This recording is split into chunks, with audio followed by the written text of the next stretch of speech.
Para el mundo, la vida de Lucía era un cuadro perfectamente compuesto. A sus 40 y tantos, se movía con una elegancia serena por los pasillos de su casa en Las Lomas, una fortaleza de mármol y cristal en el corazón de la Ciudad de México. Cada mañana, el aroma a café recién molido llenaba la cocina mientras ella preparaba el desayuno para su esposo el juez Robert. Él, un hombre de presencia imponente y reputación intachable. Ella la esposa devota que había sacrificado sus propias ambiciones para pulir el pedestal sobre el que él brillaba. Su rutina era un ballet de precisión. La ropa de Robert perfectamente planchada, su agenda organizada al minuto, la casa siempre lista para recibir a la élite judicial y política del país. Vivía en una jaula de oro, y durante 20 años se había convencido de que era un santuario. Pero hasta los santuarios más sólidos tienen grietas. Y Lucía, con su mente metódica de secretaria ejecutiva de alto nivel, había comenzado a notarlas. Eran cosas pequeñas, casi imperceptibles. Robert llegaba más tarde a casa, con el pretexto de casos urgentes que nunca antes habían requerido su presencia nocturna. Su teléfono, antes abandonado sin cuidado sobre la mesa de noche, ahora permanecía siempre en su bolsillo, con la pantalla hacia abajo. Y luego estaba el distanciamiento. Un beso en la mejilla que se sentía frío, una mano que se retiraba demasiado rápido de la suya, un silencio en el coche que ya no era cómodo, sino pesado, cargado de palabras no dichas. «Estás muy callado, mi amor, ¿todo bien en el juzgado?», preguntaba ella, con la voz suave de quien teme la respuesta. «Mucho trabajo, Lucía». «Cosas que no entenderías», respondía él, con la mirada fija en el horizonte, como si ella fuera solo una parte del mobiliario. Ella intentaba justificarlo, el estrés, la presión de su cargo. Era natural que un hombre de su importancia se volviera un poco hermético. Se lo repetía a sí misma como un mantra mientras regaba las orquídeas del salón, mientras elegía el vino para la cena, mientras se aseguraba de que la luz de la sala creara la atmósfera perfecta de poder y serenidad que él tanto apreciaba. Pero su mente, entrenada para encontrar patrones y detectar inconsistencias en complejos documentos legales, no podía ignorar la evidencia. Una noche, mientras él se duchaba, su teléfono vibró sobre el buró. Lucía lo miró, sintiendo una punzada de culpa. Nunca había invadido su privacidad. Pero la vibración fue insistente, casi agresiva. En la pantalla, un nombre que no reconoció, Isabela. Y un mensaje corto: «No puedo esperar a mañana». Su corazón se detuvo por un segundo. Solo uno. Luego, con manos firmes, volvió a colocar el teléfono exactamente como estaba. No dijo nada. La calma con la que reaccionó la asustó más que el propio mensaje. Era la calma de una conclusión, no de una sospecha. Los días siguientes se convirtieron en un teatro del absurdo. Lucía interpretaba su papel de esposa perfecta con una maestría renovada, mientras observaba cada uno de sus movimientos. Notó el perfume ajeno en sus sacos, un aroma floral y dulce, demasiado joven para las mujeres de su círculo. Descubrió recibos de restaurantes caros, en fechas en que él supuestamente había estado trabajando hasta tarde. Pequeñas mentiras, torpemente construidas, que insultaban su inteligencia. Él parecía disfrutar de un juego peligroso, subestimándola, creyéndola ciega o demasiado débil para confrontarlo. La confianza, ese pilar que había sostenido su vida durante 2 décadas, se desmoronaba en silencio, ladrillo por ladrillo. Lucía sentía cómo el suelo se abría bajo sus pies, pero su rostro permanecía impasible. Lloraba en la soledad de su auto, con el motor apagado en el garaje, para que nadie, ni siquiera las paredes, pudiera ser testigo de su dolor. Se miraba al espejo y se preguntaba en qué momento se había vuelto invisible. ¿En qué momento había dejado de ser la mujer de la que Robert se había enamorado, para convertirse en una administradora de su éxito? La preparación para la cena anual de la familia se convirtió en su refugio y en su campo de batalla. Ese evento era sagrado en el calendario social del juez. Era la noche en que Robert reafirmaba su poder, rodeado de su familia, en el escenario que Lucía había construido para él. Ella supervisó cada detalle con una precisión casi febril. El menú, la disposición de los asientos, las flores frescas, todo tenía que ser perfecto. Era su dominio, su territorio. Y en su territorio ella dictaba las reglas. Mientras ajustaba un centro de mesa, Robert entró en el comedor, ya vestido con su traje a la medida. Lucía, esta noche es importante. Asegúrate de que todo salga bien, dijo, no como una petición, sino como una orden. Ella levantó la vista, sus ojos encontrando los de él en el reflejo de una copa de cristal. ¿Acaso alguna vez ha salido algo mal bajo mi cuidado, Robert? Hubo un instante de tensión. Él pareció sorprendido por la frialdad en su tono, pero lo descartó con una sonrisa condescendiente. No, claro que no. Por eso eres invaluable. Invaluable. La palabra resonó en la mente de Lucía como una sentencia. No era amada, era útil, un activo. Un objeto de lujo que se mantenía porque cumplía su función. Esa noche, mientras los invitados comenzaban a llegar, llenando la casa con risas forzadas y conversaciones sobre poder, Lucía se sintió como una extraña en su propia vida. Saludaba con una sonrisa serena, rellenaba copas de vino y dirigía la conversación con la gracia de siempre, pero por dentro, algo se había roto para siempre. La mujer sumisa estaba muriendo, y en su lugar, nacía una estratega. La cena no sería el final de su mundo, se prometió. Sería el principio del de él. Los invitados, un selecto grupo de jueces, políticos y viejos amigos de la familia, llenaban la sala con el murmullo de conversaciones importantes. El tintineo de los cubiertos contra la porcelana era la banda sonora de una noche perfectamente orquestada. Lucía se movía entre ellos, una sombra elegante y silenciosa, asegurándose de que cada copa estuviera llena, de que cada sonrisa fuera de vuelta. Su calma era un manto que cubría el abismo que se había abierto en su pecho. 20 años de su vida se sentían como un prólogo para esta farsa. Entonces el timbre sonó de nuevo, un sonido agudo y fuera de lugar. Todos se giraron hacia la puerta. Robert, que había salido a atender una llamada urgente, volvía a entrar. Pero no estaba solo. A su lado, una mujer joven, de sonrisa afilada y un vestido rojo que era un grito en medio de la sobria elegancia de la noche, se aferraba a su brazo. Era Isabella. La del mensaje en el teléfono. El murmullo cesó de golpe, el silencio que cayó sobre la sala fue tan denso que se podía cortar con un cuchillo. Todas las miradas se clavaron en Lucía, esperando la grieta, el grito, el llanto. La humillación era un acto público, brutal y calculado.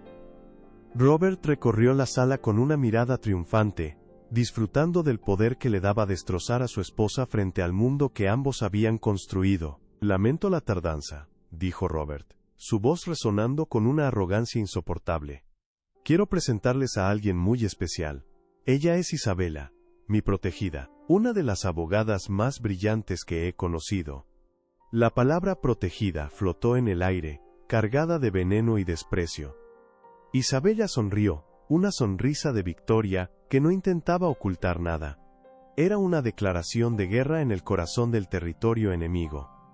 Lucía sintió el impacto como un golpe físico, su respiración se detuvo por un instante.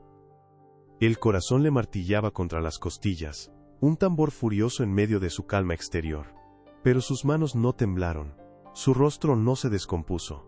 Levantó la barbilla lentamente, sus ojos encontraron los de Isabella, y una sonrisa helada, precisa y aterradora se dibujó en sus labios. Bienvenida, dijo Lucía, su voz tan clara y serena que silenció cualquier posible susurro. La mesa está puesta, por favor siéntete como en casa. El impacto de su respuesta fue más profundo que cualquier escándalo. No había histeria, no había debilidad. Solo un control gélido que desarmó a Robert y desconcertó a Isabella. Lucía, con un gesto de la mano, indicó a la joven un asiento vacío junto a Robert, un lugar que ella misma había dispuesto esa mañana, como si hubiera estado esperando a una invitada inesperada. En ese instante, la esposa sumisa murió, y la jueza de su propia causa tomó el control. La cena se reanudó, pero la atmósfera se había vuelto irrespirable. La tensión era un comensal más en la mesa. Isabella, envalentonada por la audacia de Robert, actuaba como la futura señora de la casa. Tocaba su brazo al hablar, reía con una estridencia que rompía la armonía del lugar, y emitía opiniones sobre política y leyes, buscando la aprobación de Robert con cada frase. Él por su parte alimentaba el fuego. Isabella tiene una visión tan moderna de la justicia, ¿no creen? Es el aire fresco que el sistema necesita. Cada elogio a Isabella era una daga directa al corazón de Lucía. Un recordatorio de que ella representaba el pasado, lo tradicional, lo obsoleto. Lucía comía en silencio, masticaba despacio, saboreando no la comida, que le sabía a ceniza, sino la indignación que crecía en la mirada de sus invitados. Veía la incomodidad en los rostros de los viejos amigos, la piedad avergonzada en los ojos de sus cuñados. No querían su lástima, quería su atención. Porque la función apenas comenzaba. Nadie lo sabía, pero su calma no era resignación. Era la concentración absoluta de una depredadora que espera el momento exacto para atacar. Durante los últimos meses, mientras lloraba en secreto en su auto, su mente analítica había estado trabajando. La sospecha de infidelidad fue solo el hilo del que tiró, y al tirar, no encontró solo a una amante. Encontró el verdadero secreto de su marido, usando su acceso privilegiado y sus habilidades de investigación en el bufete donde alguna vez brilló. Lucía había desenterrado la corrupción de Robert. No era solo un marido infiel, era un juez corrupto. En el más absoluto secreto, había compilado un expediente devastador. Noches en vela, con el corazón en un puño, descargando archivos, copiando transferencias bancarias a paraísos fiscales, transcribiendo grabaciones de llamadas comprometedoras donde Robert negociaba sentencias. Tenía testimonios de personas a las que él había extorsionado. La infidelidad era un insulto a su matrimonio. Su corrupción era un insulto a todo lo que ella alguna vez había respetado de él. Mientras rellenaba la copa de vino de su suegro, su mente repasaba el contenido de la pequeña memoria USB, que descansaba en el bolsillo de su vestido. Era su veredicto. Y esta cena no era su humillación. Era el escenario que ella había elegido para leer la sentencia. «Lucía querida, estás muy callada», comentó Robert con falsa preocupación, intentando arrastrarla al centro de su cruel juego. Ella levantó la vista y le sonrió, una sonrisa genuina esta vez, aunque cargada de una frialdad que le erizó la piel a él. «Solo observo, Robert. Disfruto de la velada, de la compañía». Sus ojos se posaron un segundo en Isabella antes de volver a él. «Y me aseguro de que todos nuestros invitados tengan una noche inolvidable». La promesa en su voz fue tan sutil como una amenaza. La cena continuó, un largo y tortuoso acto final. Lucía se despidió de cada invitado en la puerta, con la misma gracia imperturbable con la que los había recibido. Aceptó sus abrazos compasivos y sus miradas de apoyo con una serenidad que generaba un creciente e incómodo respeto. No era una víctima. Era una reina en su castillo, despidiendo a los testigos antes de la ejecución. Cuando la puerta se cerró, tras el último invitado, la casa quedó en un silencio expectante. Robert, eufórico por su aparente victoria, se sirvió un coñac, brindando con Isabella.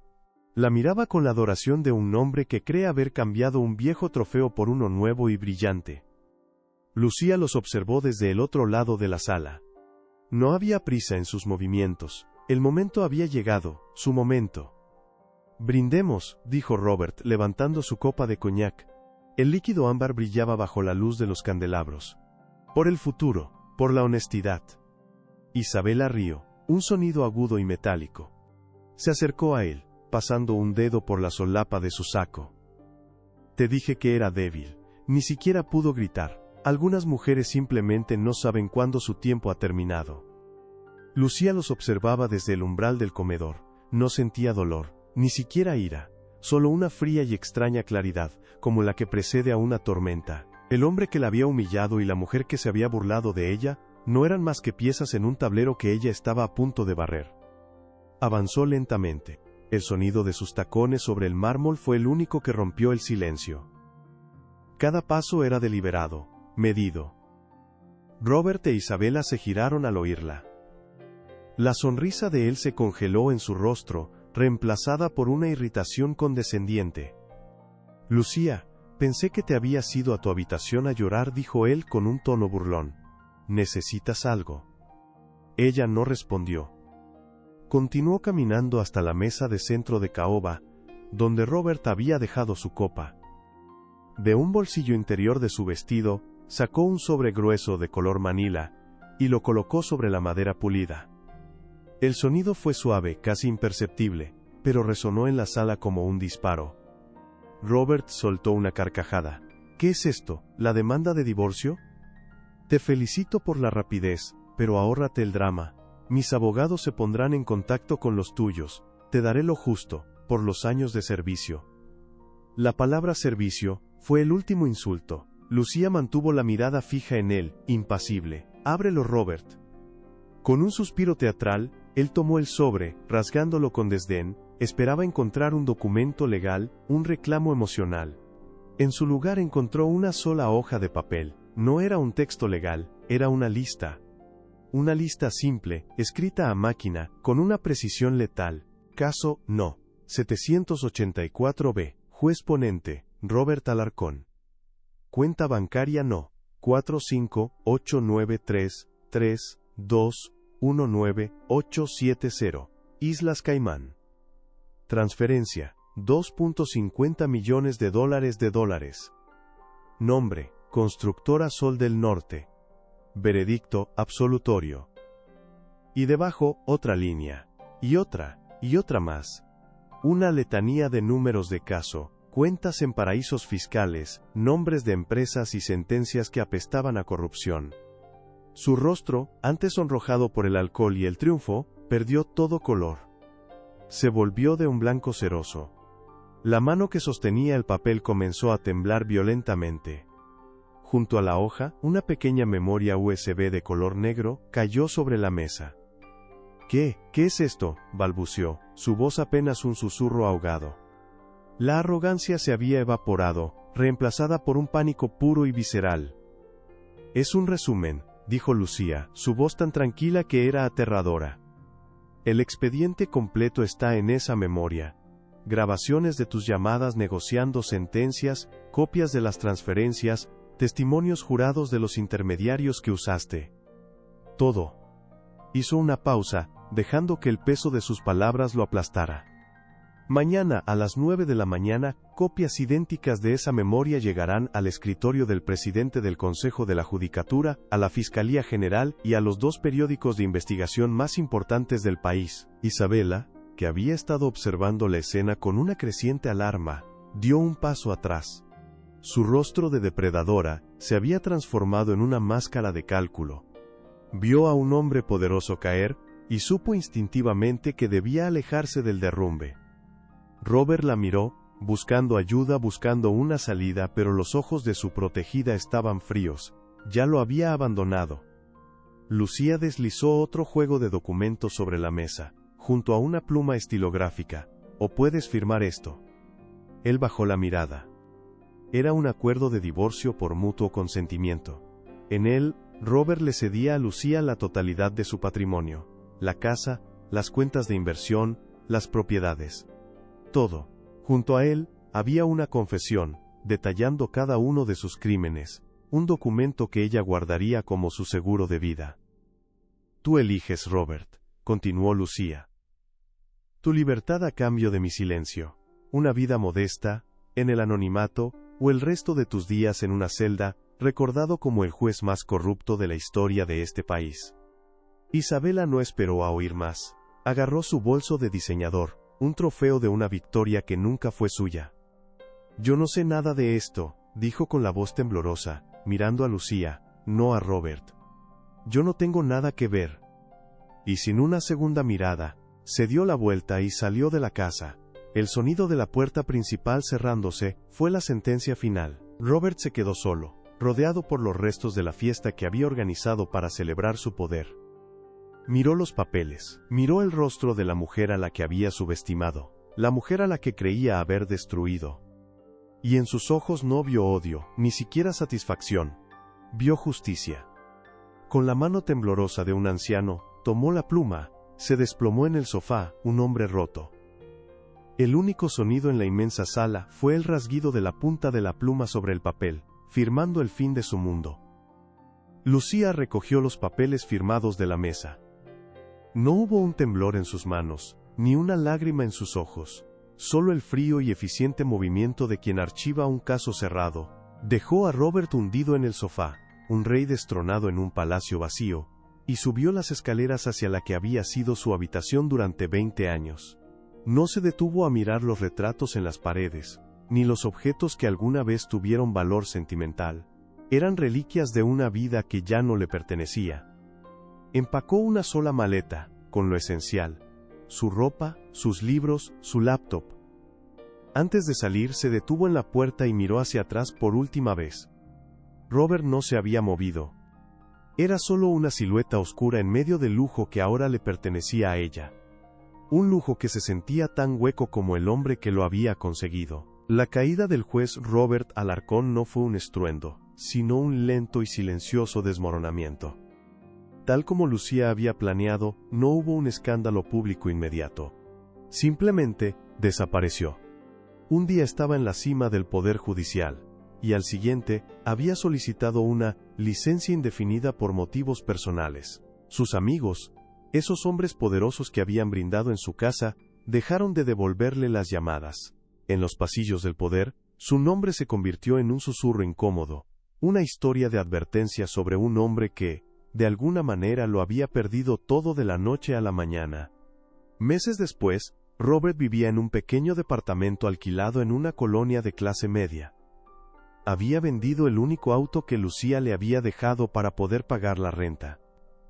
Se había dejado crecer la barba, una barba gris y descuidada que no lograba ocultar la flacidez de su rostro. Una tarde, mientras caminaba por la calle, vio a uno de sus antiguos colegas, un magistrado con el que había compartido almuerzos y secretos durante una década. Sus miradas se cruzaron por un instante. Robert levantó una mano, en un intento de saludo, pero el magistrado desvió la vista rápidamente y cruzó la calle, como si hubiera visto a un fantasma. En ese momento, Robert comprendió la verdadera naturaleza de su castigo. No era la cárcel, era la invisibilidad. La misma que él le había impuesto a Lucía durante años. Un año más tarde, la vida de Lucía era irreconocible. Había vendido la imponente casa de las Lomas, deshaciéndose de cada mueble, cada recuerdo de esa vida prestada. Con el dinero, y su propia astucia para los negocios, fundó una pequeña firma de consultoría legal, especializada en auditorías corporativas. Su reputación de ser metódica, implacable y absolutamente incorruptible, se extendió como la pólvora. Su oficina, un espacio luminoso y moderno en el corazón del distrito financiero, no tenía fotos de familia, sino obras de arte de artistas emergentes. Era un espacio que gritaba su nombre, no el de un hombre. Una noche de viernes, estaba cenando con un grupo de amigos en un restaurante bullicioso en la colonia Roma. Eran amigos nuevos, personas que la conocían como Lucía la brillante estratega, no como la esposa del juez. Reía a carcajadas por una anécdota que contaba una de sus socias, una risa genuina y sonora, que nunca se había permitido en su antigua vida. El sonido era tan liberador que por un momento se sorprendió a sí misma. Sobre la mesa, junto a su copa de vino, descansaba un periódico doblado. El titular principal decía: Red de corrupción judicial desmantelada gracias a una fuente anónima. Nadie en la mesa sabía que esa fuente era ella. Semanas después de su partida, había entregado la memoria USB a un periodista de investigación de confianza, sin pedir nada a cambio. No buscaba venganza, buscaba equilibrio. Justicia. Había limpiado el sistema desde las sombras, con la misma precisión silenciosa con la que había dirigido su hogar. Más tarde, ya en su departamento, se sirvió una última copa de vino y salió al balcón. La Ciudad de México se extendía ante ella, un mar de luces parpadeantes, cada una historia, una vida. Pensó en Robert, no con odio ni con pena, sino con la distancia de una bióloga que observa un espécimen bajo el microscopio. Su traición había sido un veneno, sí, pero también el antídoto que la había despertado de un largo sueño. La habían humillado, la habían subestimado, la habían dado por vencida, y ese había sido su mayor error, porque la traición no te destruye, te revela. Le había revelado a ella misma una fuerza que no sabía que poseía, una inteligencia que había mantenido dormida, y una capacidad para renacer de sus propias cenizas. El dolor es una tormenta, pero toda tormenta, tarde o temprano, pasa, y cuando el sol vuelve a brillar, te das cuenta de que no solo sobreviviste. La lluvia limpió tu camino, y ahora puedes ver el horizonte con una claridad que nunca antes habías tenido. Eres más fuerte. Eres más sabio. Y sobre todo, finalmente, eres libre. Cuéntame en los comentarios desde qué país nos estás viendo, me encantará leerte. Y no olvides suscribirte para no perderte más historias como esta.